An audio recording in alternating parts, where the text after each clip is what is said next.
Careful, I used to push him in the carriage. I feel like I'm in Emerson again. This is. Okay, we're rolling. Hi, this is Jeff Abraham on Saturday, February 10th, 2007. I'm here with Bill Dana for the Archive of American Television in Los Angeles, California. Had I lived, I'd be Bill Dana. If you want to put the camera here. Oh. So ready, man. All righty. Does Bill know the whole process, how we do it and all that? Oh, I've gone through it with him. He knows what he's in for today. All right. I had to start with, it all began Exactly. when I was born a month too soon. My ma was frightened by a runaway saloon. Pa was forced to be a hobo because he played the oboe. And the oboe, it is clearly understood, is an ill wind that no one blows good. You know that Sylvia Fine lyric to Anatole of Paris? Oh, that's with Danny Kaye. And that was one of Danny Kaye, and that was one of my first awarenesses of humor as a kid in Quincy, Mass. But we're going to go back a few. Yeah, but that's just, interesting. But that was just came into me mind like that, Charlie. Bill, what was your name at birth, and where and when were you born? William Zathmary, S-Sam-Z Zebra, A-T-H-M-A-R-Y, Satmari Vilmos, Jungarian Hugh, Hungarian Jew.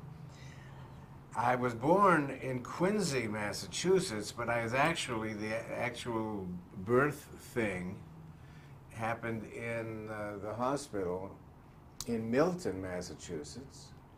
And what day? And I was the only kid in the family that was born in the hospital. And I don't know what date, but George Bush was born in that, the elder was born in that hospital also. What was your birth date? October 5th, 1924. I sure don't look it. Oh, is that your line? I'm sorry. Tell us about your parents. What was your dad's name, and what did your dad do? Joseph Zathmary came from Hungary, from an unpronounceable little town, Rozvoj or something like that, and became a printer's helper. Ending up in Quincy, Massachusetts. My grandfather, Henry Litchman, my mother's maiden name, Litchman, was the first Jew in Quincy, Massachusetts. And he, was the co-president of Congregation Ahavat Ahim in Quincy. I was born into a very, very affluent family, but had no sense of it. And in 1929, That all changed. not because of the crash, but at the same time, my father had owned a big hotel at Nantasket Beach, and there was a fire, and then the whole world fell around everybody in the crash. It turned out I was the lucky one in the family because I never had a sense of losing affluence like my siblings. They had everything, and lost it. So I had the benefit of, being a scuffler right from the beginning. Right. Now your mom's name? Mother was Dina Litchman, D-E-N-A. Lovely lady who worked at something all of her life. She was a milliner. She made hats. And there was Zathmary's Millinery during every phase of my life. When my mother was in Quincy, she always had some. She ended up with Zathmary's bridal shop in Quincy Square. Now, what about siblings? Where are you in the... I'm the caboose. I was the last one. There were 6 kids. Very, very interesting family. My oldest brother, Irving Zathmary, in the mid-30s, he became an arranger for Paul Whiteman and was a prime mover in American music with his arrangements, bouncing brass and swinging strings and everything. It was when Whiteman, who strangely was called the King of Jazz, I mean, he was Caucasian King of Jazz. Irving did a lot of that arranging. We had a strange relationship because Irving was the successful one in the family, and he had moved to New York. And I remember, because I was a real Depression baby. I remember when I had a morning, afternoon, and Sunday paper route, and sometimes you could buy a pound. To this day, when I see Oreo cookies, I can't eat them because they were chocolate and vanilla, and for 10 cents you could buy a pound of those cookies. And a lot of times that was the only food came into the house. The scenes of that year, the movie Cinderella Man, you remember that? Mm-hmm. The Depression scenes in Central Park, and then at the house tearing down. I remember very, very clearly being in the cellar of our house, 31 Mechanic Street, and tearing down our coal bin to put in to heat up the house. It was a real, honest-to-God Depression story. But as I said before, I didn't sense it because Fanny, I'll give you I'm the baby. I was the baby of the family. Next came the only girl, was Fanny. Then came Arthur, and then Sidney, then Albert, and then Irving. And Fanny is still alive and well, and Arthur, who will be 90 in April, he's a professor of philosophy at Princeton. So everybody did something unique. My oldest brother, Irving, was, as I say, very important in American music, Paul Whiteman. He wrote a pretty good theme song, if I remember. Am I right on that? Da da da da. Dee, dee, dee. Can we clear that? Not a BMI. Irving wrote the first dance arrangement of Rhapsody in Blue, George Gershwin's Rhapsody in Blue. And my relationship with him as a kid was very unique because, as I say, we were very much a Depression family, and in a neighborhood where everybody else was pretty much in the same trouble.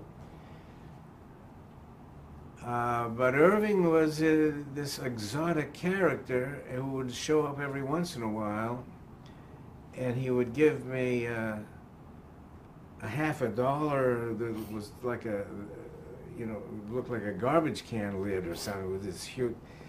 We'll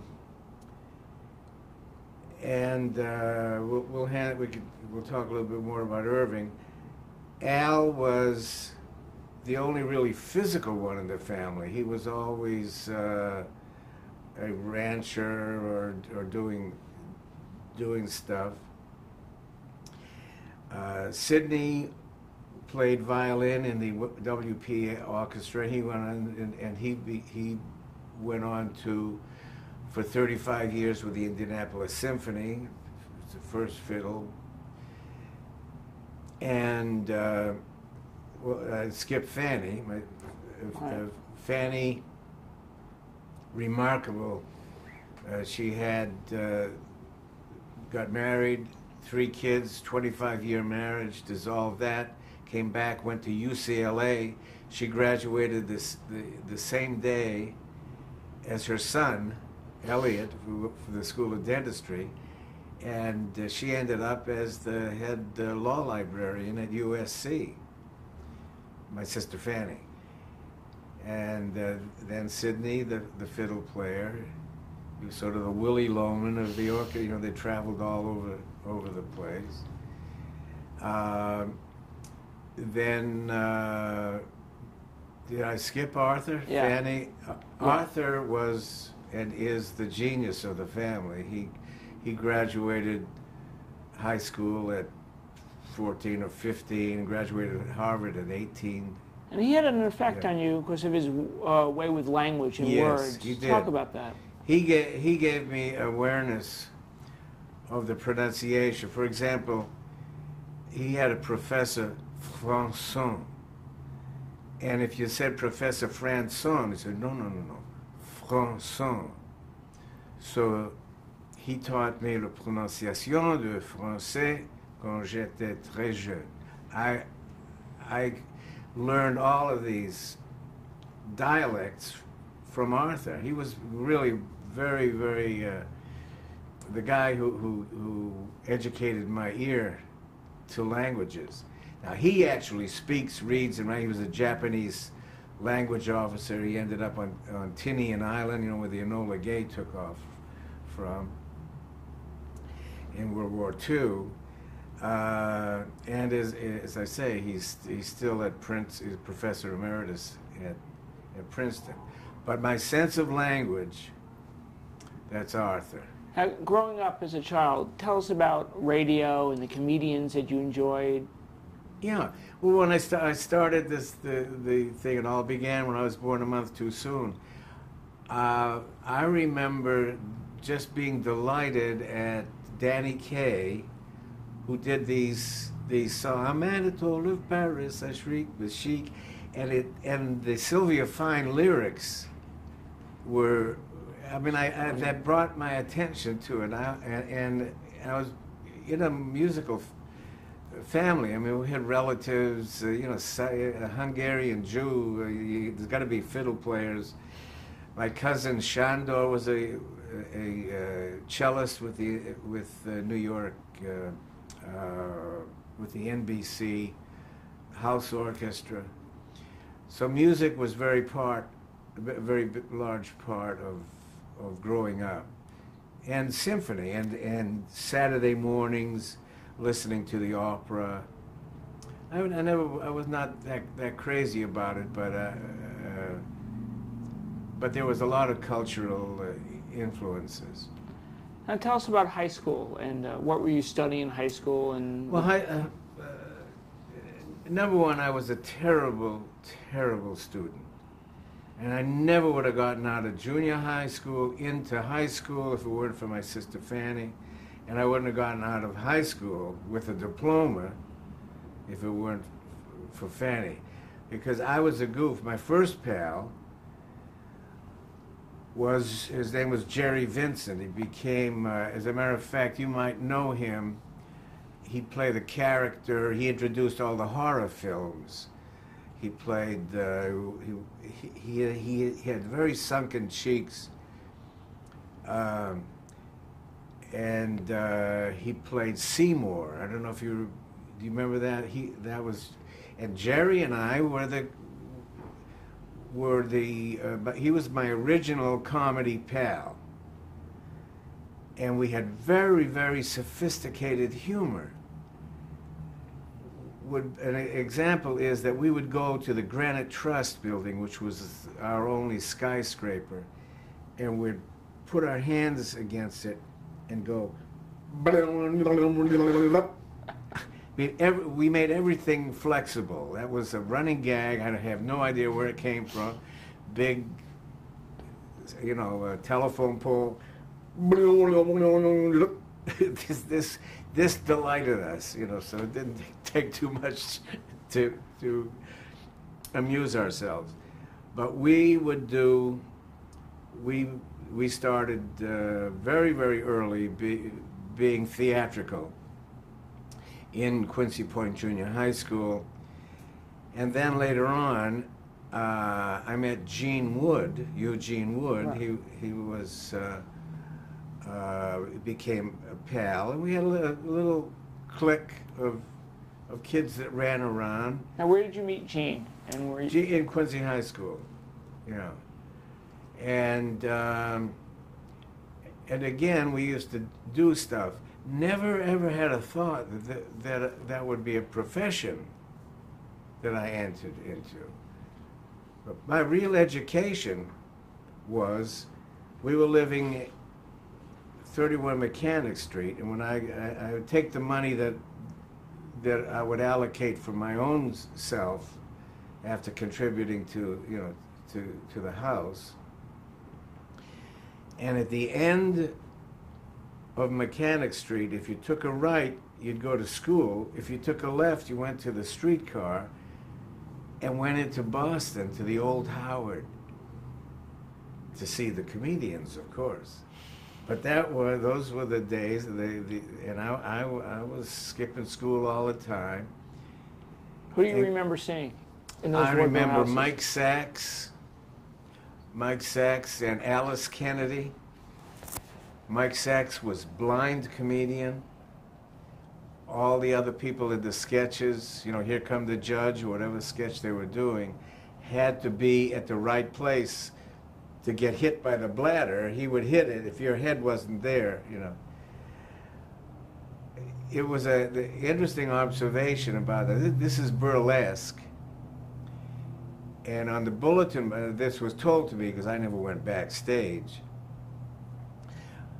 On the bulletin board backstage, there was a sign that if you said hell or damn, you went to jail. In burlesque. You can imagine, we were talking to some of the students at Emerson about the license that people have now, and it really was a criminal offense for those innocuous words, you know. Now, after high school, you went into the Air Corps. Is that right? Out of the minute I graduated high school, there was a beat in between while waiting. I had signed voluntary enlistment papers, and then, in the meantime, the normal draft happened. I really wanted to go into the Navy, but I ended up in the 733rd Field Artillery. And it's a funny story, because we all, around the house we had two languages. We either spoke very proper, or we just spoke, you know, just ordinary.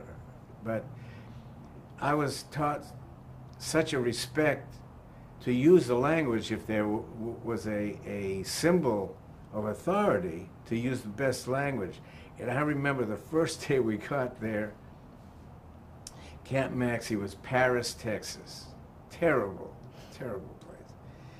And we're standing, a group of us, all kids, you know, 18 years old. What's going to happen? What are we going to do here? And the sergeant looked in our direction, and I said, "To whom are you speaking?" He said, "Hey, to whom? Hey, to whom? Come over here, to whom? Hey, to whom? You see all these, there's a couple of cups out there, there's like a plastic fork over there. Hey, to whom? Why don't we just see your asshole and your elbows there? Gotta see what you could," you know, instant baptism of fire.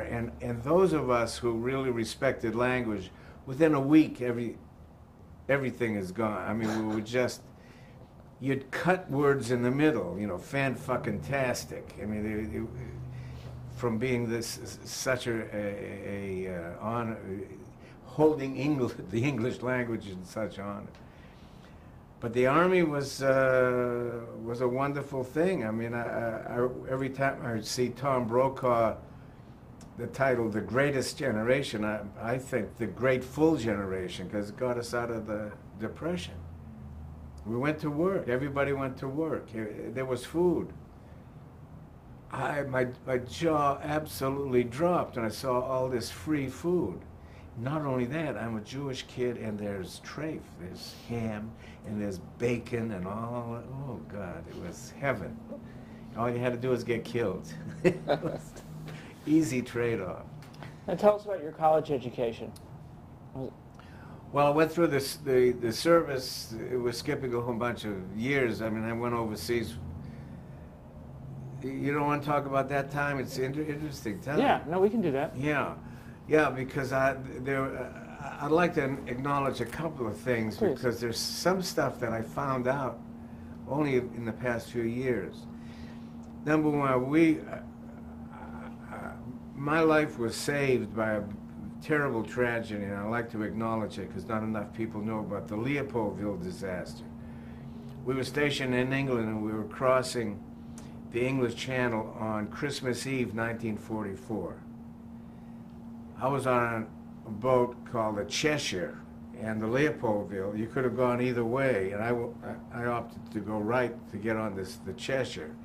Outside of Cherbourg, the Leopoldville was sunk by a submarine, and almost 1,000 guys got killed.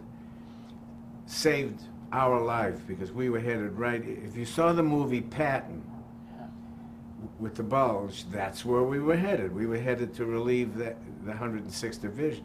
Instead of that, we went down to a pocket of resistance around Saint Nazaire where they had the submarine pens. But it really, we had, you know, every once in a while somebody would get it. But I was there until VE Day, and then at VE Day, we ended up at Dachau, and I witnessed, like 3 or 4 days after its liberation, as a Jewish kid, seeing that horror. And years later, because we didn't do anything, we just went there to see it, and it was Eisenhower who made sure as many GIs as possible saw the Holocaust, because he figured out, he said, nobody's going to believe the amount of horror here. The guys have to see this and tell that to their families. And I loved that. We all loved Ike, but I loved him even more because of that. So now I took you through a whole war. Yeah, then you went. You got the GI Bill. So because of that, with Gene Wood, we had the GI Bill, and wait a minute. This is my water. I drink the water, and I put the cat back on. GI Bill was a wonderful thing. It changed the whole complexion of America. That so many people never would have had an opportunity to go to college. That happened, and Gene discovered Emerson College in Boston, Beacon and Berkeley. It was absolutely wonderful because we didn't have our own campus, but we had the Esplanade. Went down to the Charles River. And we were the big men on campus because we had gone through the war, and the rest of the people were girls or some guys that may have been 4F and didn't go into the service. We kind of made Emerson College. I mean, there wasn't very much there. There was some relic. So I could probably get in trouble, but this is the truth. And we banded together when we did stuff. Stuff started to happen when a gentleman by the name of Charles Dudley came to start a radio department, and I fell in love with that notion, and I became his protege. Another fellow by the name of Johnny Struckel, who was an engineer, and we built what became WERS. there. So it was very, very primitive. For example, you'd take a record or an electrical transcription, an ET, and you'd put you had to make sure you turn the potentiometer up at the same time so you wouldn't get a wow and all. You know, there was no such thing as tape or anything. But going back So, yeah. to Gene, were you performing? Did you kind of? We kibitzed around in high school, and then we became the two guys that everybody knew were going to do something together because we were very funny. Like the next Bob and Ray, right? You were doing radio. Well, yeah, we loved Bob. Bob and Ray was the idol of all of us, and we actually we put together the first Bob and Ray parade. Bob Elliott and Ray Goulding, they were inspirations to us. We loved that humor. I thought I would be going more into radio production. Radio drama was the thing that I was aspiring to. And television just was kind of a word.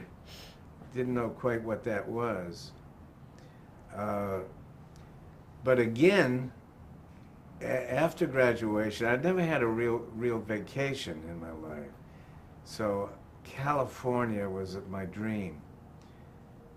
So I headed for California. I had stuff in between, but I ended up here looking for work and couldn't find anything. And just got a bunch of odd jobs, but made some very long-lasting friendships. Lou and Renata Stoyer, they sort of adopted me.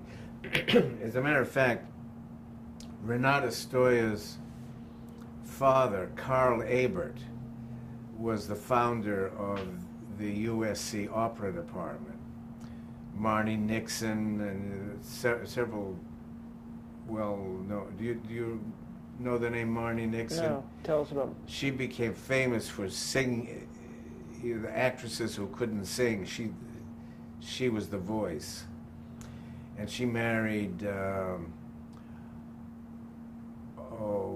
please let me think of his name. Very, very important. He did the music for Exodus. And he was writing for UPA. UPA they broke off from Walt Disney. Remember, they had an animators strike there. And they did Gerald McBoing Boing, that early on. So that happened in California. 1950 in Los Angeles, yeah. But Gene calls you while you're in California and says, well, I flunked out. I couldn't get a gig in show business. And it's an interesting story. It shows you what can happen in a bureaucracy. Waiting to go into the service, I had a gig at the Fort River Shipyard, and I was an assistant layout electrician, which meant you had the laying out of these huge cables. They had cables, they were degaussing systems, so that I worked on the Lexington and the Bunker Hill. I'm sorry about this It's okay. throat. No, but we can change. Yeah, let me hear. oh, great. Do you want me to go upstairs and see what Perfect. that is? Well, it's really bad. Is it? What is it? Might be- Is it coming from upstairs or Something next keeps to the next turning room? on and off up there. It might be AC. Oh, What is wow.